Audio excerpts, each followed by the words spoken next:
Welcome to the Trill NBA Show. I'm your host, Felicia Ann Rose, a Nuha, aka the Trillest NBA you will ever know. And I'm here to help you survive and thrive in corporate America by giving you the truth and being as real as only I can be. Happy Sunday! Welcome back to the show. Listen, if you're listening to this show, most likely you have internet. And if you have internet, that means most likely you're probably doing all right in a pandemic. Yay! We're just going to be grateful for the little things, right? Today, I have a very important show for you guys because guess what is coming up this week? It is Black Women's Equal Pay Day on August 13th. And so today, I want to talk about what keeps us from our coins.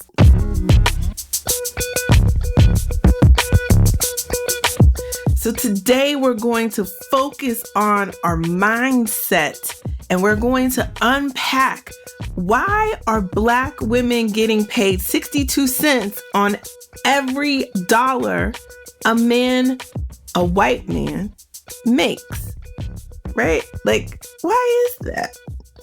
But first, I know we haven't done this in a while. I'm so excited. Our Corporate Warrior Spotlight! Corporate Warrior Spotlight. This week, our Corporate Warrior Spotlight goes to Jasmine Twitty. Now, I know I'm late to this game. I just actually saw this on LinkedIn recently, and I was like, what? So let me tell y'all about Judge Twitty, okay? Your Honor. So Jasmine Twitty is currently, I think, like 31 years old. She is an American Associate Judge for the Easley, South Carolina Municipal Court. Appointed to the position of Associate Judge of the Municipal Court for the city of Easley, South Carolina in August of 2015. So clearly, I'm 5 years late. But I was so excited because she is one of the youngest judges to ever be appointed or elected in U.S. history at the age of 25. Homegirl was 25, you guys. Wow, that is amazing. Twitty graduated from the College of Charleston with a degree in political science. Whoop, whoop. You go, sis. She previously worked for the Greenville County Bond Court as a night clerk. And then after that, she completed a training program and she passed a certification examination. And then she was sworn in as a judge at the age of 25. So listen, Judge Twitty, you go, girl. You be the change you want to see. And I am so proud to have learned about this Black girl magic, Black excellence story. So I definitely wanted to big up Judge Twitty. Now, let's dig into our first segment. We are going to try to start to understand why Black women don't get paid like they should. You ever wonder why Black women make 62 cents on the dollar to white men? Why? So there are so many factors that are not in our control, right? Like systemic racism and oppression, driving decision makers to rationalize lowballing us. That we can't control, right? But then there are some things that are actually in our control. We actually have the choice of whether we negotiate or not. Yeah, like you can actually be like, you know what? No, that little money, I'm good. I'll take it. No problem. Where do I sign? Thanks. Thanks for this job. Like you could really be like that. I wouldn't recommend that, but there are times, right? Like, let's be honest and let's be real. There are times when you get this gut feeling that you should just take it. And then you go and you consult with someone and they say, oh, that's great money, girl. You did good. You should just take it. And sometimes it's recruiters saying that, right? And then sometimes it's your damn friends. You're like, oh, and you know your family, like mother, grandmama and them, you tell them and they're like, oh, baby, that's good. Oh, baby, what more do you want, baby? Like, I ain't never had nothing like that in my lifetime. I know. It always feels like a risk, right? To negotiate our compensation. But the fact is, for women, and especially us Black women, there is a real risk when we negotiate. So that feeling or fear is real. And society has socialized an expectation of how women should behave. And negotiation is counter to the patriarchal expectation of feminine behavior. So we are socialized to have a negative response to women when they negotiate.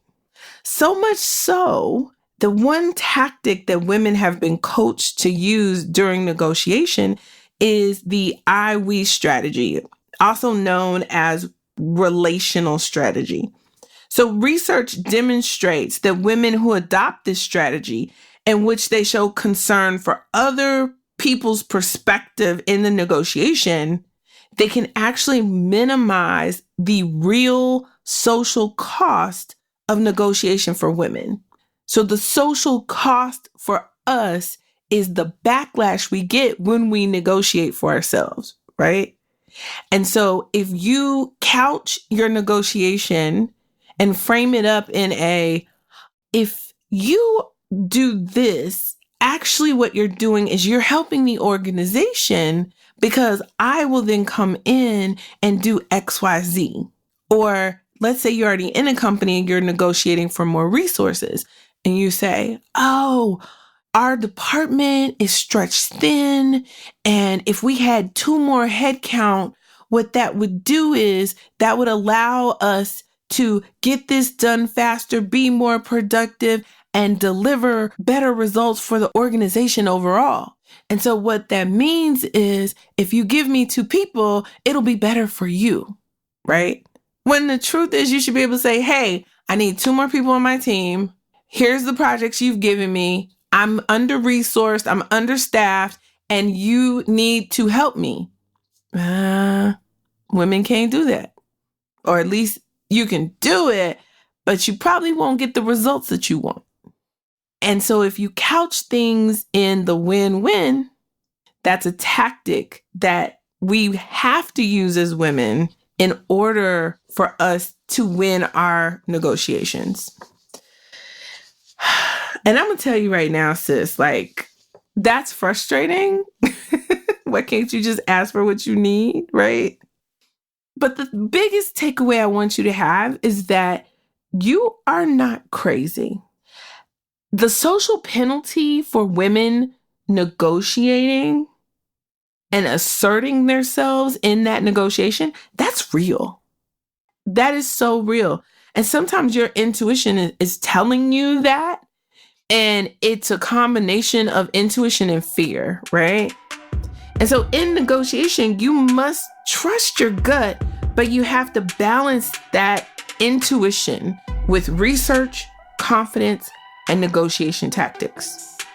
There are a number of tactics, including this I-we strategy, that we need to deploy when we negotiate in the workplace. Now, after the break, we have a listener letter where the listener is negotiating something with herself. We'll be right back. So, do you need help with a work dilemma, but you ain't got $40, so you can't schedule a coaching call? Well, I'll make a deal with you. If you agree to do a coaching call that I can air on the show, then you get a free coaching call. So hit me up at ask@trillandba.com And if you are open to having your issue be known to the internet, but you get some great advice and some great information, then email me at ask@trillmba.com and we'll talk. And if I feel that your situation is very similar to a lot of ours and that everyone would benefit from learning what to do in your particular situation, then I will have you on the show. We can also disguise your voice so you can be anonymous. So there's that too. So hit me up, let me know, and let's get back to the show.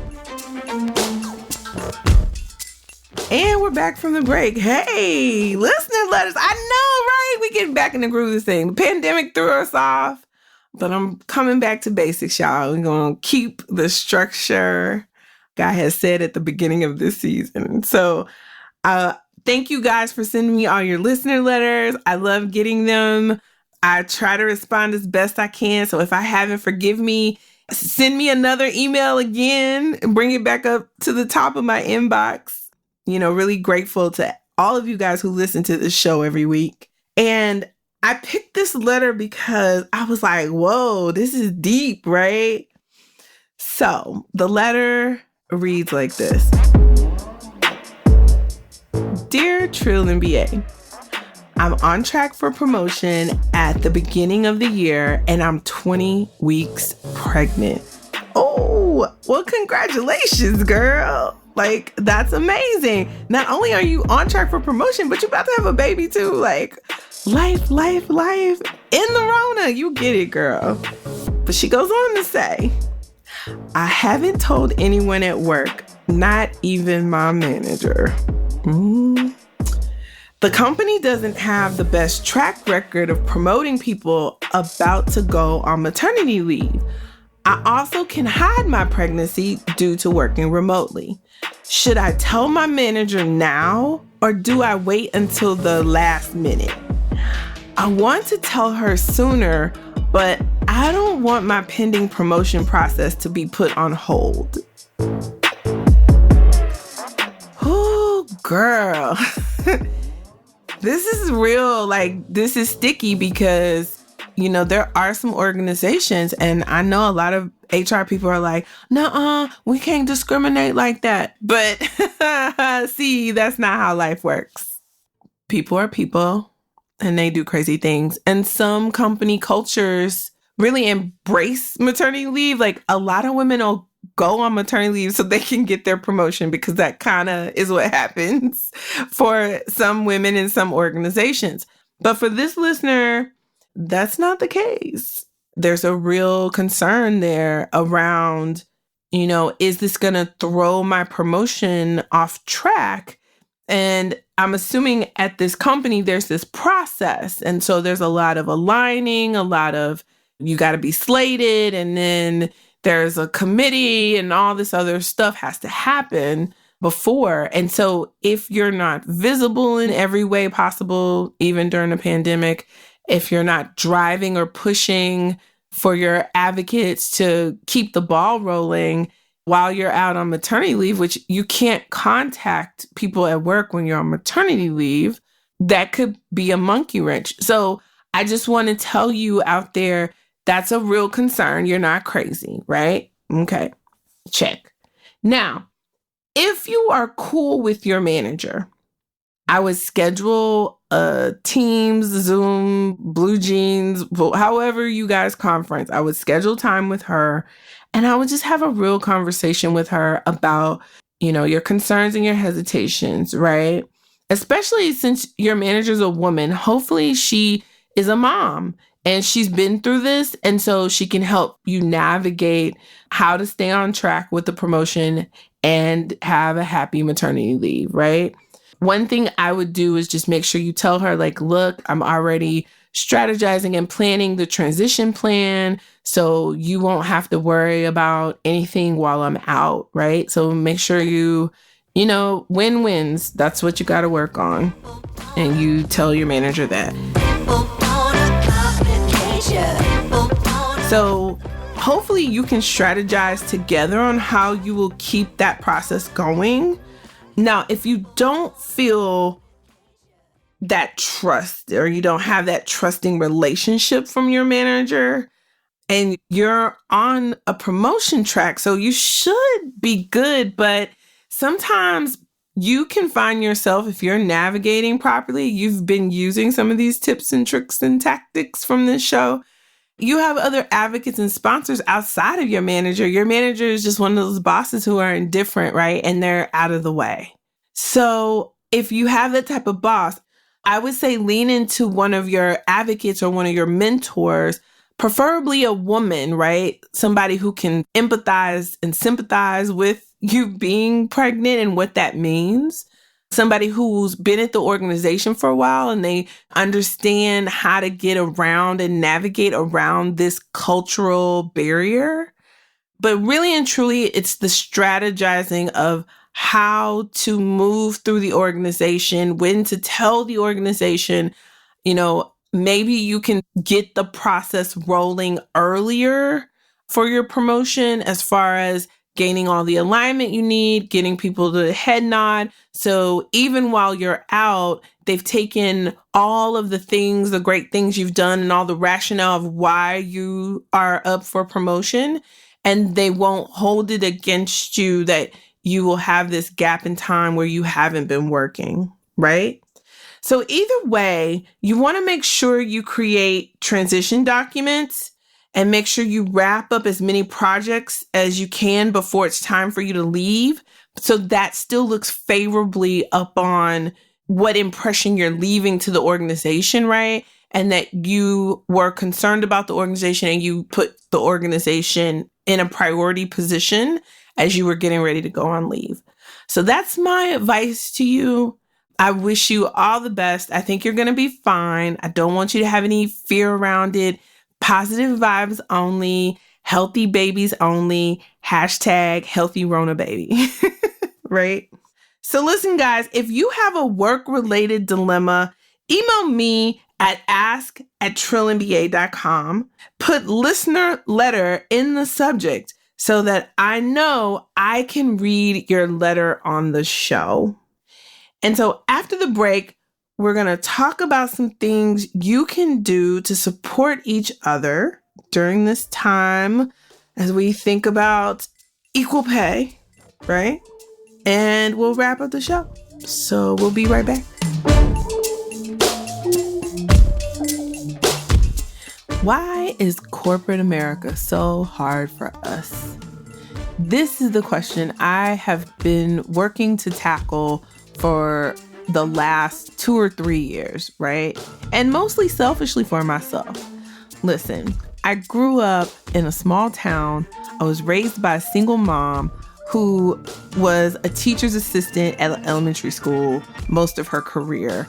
She had no clue about corporate America. And when I would tell my mom some of the shenanigans that were going on with me, she was just like, well, baby, let's just pray about it, because I don't know. And I struggled. I mean, trying to find mentors, trying to figure out somebody just tell me what to do. Give me the answer. I had no idea. And I was just working hard. And I was like, I'll outwork them. Yeah, guess what? That don't work. Oh, I'll get all these mentors. Yeah, got a mentor. Me and the mentor walking out the building last day of work at the same time, on the same day, got kicked out. I'm telling you guys, the racism, the sexism, the microaggressions, it is a lot. And if you don't have somebody to tell you the truth about how to get through this crap, you're not going to make it. That is what I have learned. And I have spent the last few years trying to figure out all the hacks and all the cheat codes. And you guys, guess what? I think I have figured this shit out. This is working. And so I am opening up a new course starting September 8th. It is an 8-week course. And the goal is to get you promoted. Whether you're at this company or you're promoted to a new company, I want to break down to you the tips, tricks, and tactics that are working, that are helping other Black women grow and thrive in their career. So if you're ambitious and you're trying to make it and you just beating your head against the wall, working night and day, and you feel like you're still stuck, this is the course for you. So head on over to trilliumba.com/courses and sign up to learn more about the next course that's starting September 8th. I'm excited to work with you guys, and I'm excited to see you get promoted. Like my last class. It's amazing when you're doing well at work. It feels so good, y'all. And even I'm doing it. And if I can do it, you definitely can do it. So head on over to trilliumba.com/courses and let's get back to the show. All right, we're back. So before we get out of here, I just have a couple more things to let you guys know. Now, I might strike a nerve, but we're going to be real. There are some of you that are okay with taking whatever comes your way. And listen, ladies, we have to stop this mindset in our personal lives, in our work lives. Like, we got to take this idea that, oh, I should just be grateful. I don't want to be greedy. I should be grateful where I have. Thank you, Lord. I'll just take it. Child, look here. The only gratitude we owe anybody or anything is to our higher power. That's who you give your gratitude to. I'm grateful for my current job. Hell, I'm grateful for you right now listening to this goddamn podcast. Like, thank you. I thank you. Okay? Absolutely. But let's be real clear. My gratitude is not to you or to my job or to my manager or to any one person. My gratitude is to my higher power, my God, my universe, the thing that I believe is the driving force in my life. I am grateful to that. Okay? And I don't know about you, but my God told me he wants me to have abundance. Okay? So I always ask for more. And I want to encourage you to always ask for more. Even if you feel like you ain't got a foot to stand on, be bold and say, you know what? Just want to understand, is this the best offer that you can give me? Is there any more that you can offer me for this role? Is this the midpoint? Is it a little over the midpoint? Is there some wiggle room? Just ask the question. The worst they're going to say is, no, this is the best we can do. And if you want the job, take the job, right? But don't be afraid to ask for more. The worst they're going to say is no. And also, support your friends and family if they come to you. Cheer them on. Help them strategize. Build them up. Build up their courage and tell them it's going to be okay. You can't lose. You can't lose what's for you. No matter what social tax there may be for us as Black women, you cannot lose. You just can't. So don't let yourself or anybody you know settle for the first thing that comes along. And that, my friends, is how we're going to help each other. We're going to hold each other accountable to asking for more. So now for more on what you can do to enact change towards equal pay, visit pay-equity.org. They got a whole section on things you can do to help with this cause. And it's amazing. There's things you can show your employer. There's all kinds of information on that website. And that's pay-equity.org. You can also go to equalpaytoday.org, and they have some great resources to help amplify this movement through social media. And they have a planned social blitz for this coming Thursday, August 13th, which is Black Women's Equal Pay Day. So make sure you get involved, your voice is heard, and we get out here and we stand up for ourselves, right? Even in a pandemic, we can do this. I will say, tread lightly, but I would never tell anybody not to negotiate during this pandemic. Always ask for more, okay? Even in a pandemic.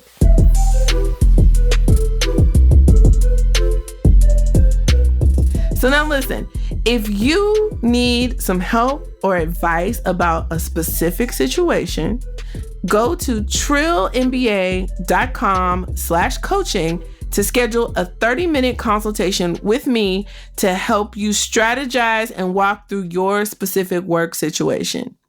In addition, you can always email me at ask@trillmba.com. If you have a listener letter you want me to read on the air, put that in the subject line. I'm happy to either answer your question or connect you to the right person if I don't have the answer. Again, that's trillmba.com/coaching to schedule a 30-minute consultation with me, or you can email me at ask@trillmba.com and submit your question or concern there. All right, you guys. It's going to be okay, right? We can't lose. This too shall pass. So hang in there. Keep your head up. Be grateful. Be thankful. Ask for more. And keep it trill. And I'll see you guys next week. The Trill MBA Show is a Fair World Corp. LLC production. Executive produced by Felicia and Rose Inuha. Sound design and editing by Chris Mann with Podshaper. Theme music is Kick Push by Ryan Little. Keep it trill every day, y'all.